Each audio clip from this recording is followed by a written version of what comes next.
Hey guys, we are fast approaching the golf season, so let's talk about golf and core stability. It is starting to hopefully get warm here pretty soon. I bet some of you have already probably gone outside and taken a couple of practice swings, and you probably have noticed that maybe you feel a little stiff, a little tight. So we want to make sure that number one, we don't hurt ourselves as we go out there and start playing again, and take our first shot at the first shot at 18 holes. All right. So a lot of my patients really are thinking, I need to have a really strong core, and if I have a really strong core, that will help me hit the ball farther and I'll be able to play a lot better. The problem is golf takes a ton of rotation, right? So the whole swing we're rotating, and if you're thinking that, oh, I'm rotating through my core and my lumbar spine, my low back, you have it all wrong. The low back has and is designed for very little rotation. So all that rotation that you need through the golf swing, none of that is coming through your low back. So if you're trying to boost your flexibility and boost your strength in your low back in order to hit the ball farther and to prevent injury, well, you're really kind of hitting the completely wrong spaces or the wrong areas, okay? What you need is you need a very stable low back, not a ton of flexibility or strength.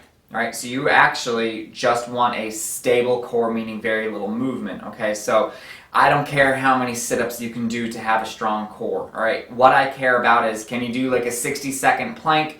Can you do 30 to 60-second side planks on each side? Do you have great form during like a dead bug and a bird dog? And if you're interested in what in the world are those exercises, just let me know. We've got a bunch of other videos that kind of show dead bugs, bird dogs, side planks, and planks, okay? So you can still find them out there.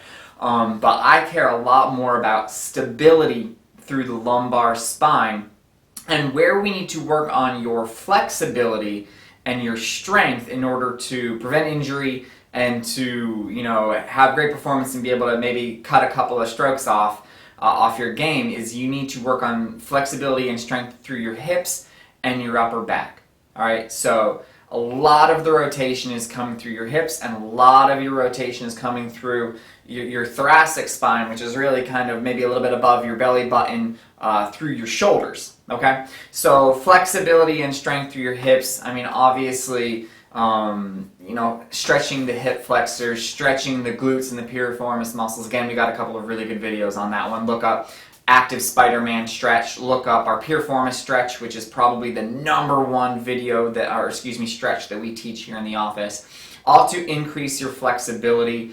There's a couple of other really good ones out there as well. But in terms of maybe hip strength, look into doing some good squats. You can either do them air squats if you're just at home, or pick up something heavy, even like a milk jug, and do some squats. Or you can think about doing goblet squats. We've got kettlebells here in the office. You can find kettlebells at Target and Walmart. Just doing some things to develop some hip and quad and knee strength, okay? Thoracic spine mobility, okay? And that actually extends into having good mobility in the shoulders. If you don't have good mobility in the shoulders and the thoracic spine, you're going to have deficiencies showing up in your low back. So a lot of times we see patients with low back pain or shoulder pain, and the problem is actually coming from a lack of flexibility or lack of mobility in the mid back, okay? So grab like a dowel at home if you've got one, or typically we tell people, or a broomstick or something like that, and you can actually use these to develop a lot of flexibility, or at least try and stretch things out. You can do pass-throughs where you're kind of, going around your head with them, around your body with them. That develops some flexibility through the shoulders and the mid-back. Awesome, ways to increase that. And then if you're looking at, increasing strength through your upper back and your shoulders, there's a million ways to do that. You got chest presses, you got your back, make sure you do the front and the back at the same time for your shoulders, and obviously through your upper back.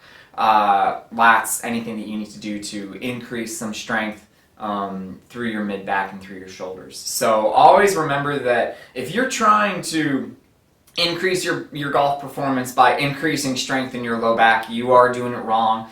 What you need to do is you need to increase your stability through your core and your low back, and then focus on flexibility and strength in your hips in your upper back and through your shoulders. All right, so if you have any questions, I hope you're looking forward to getting out there and hitting the courses like I am.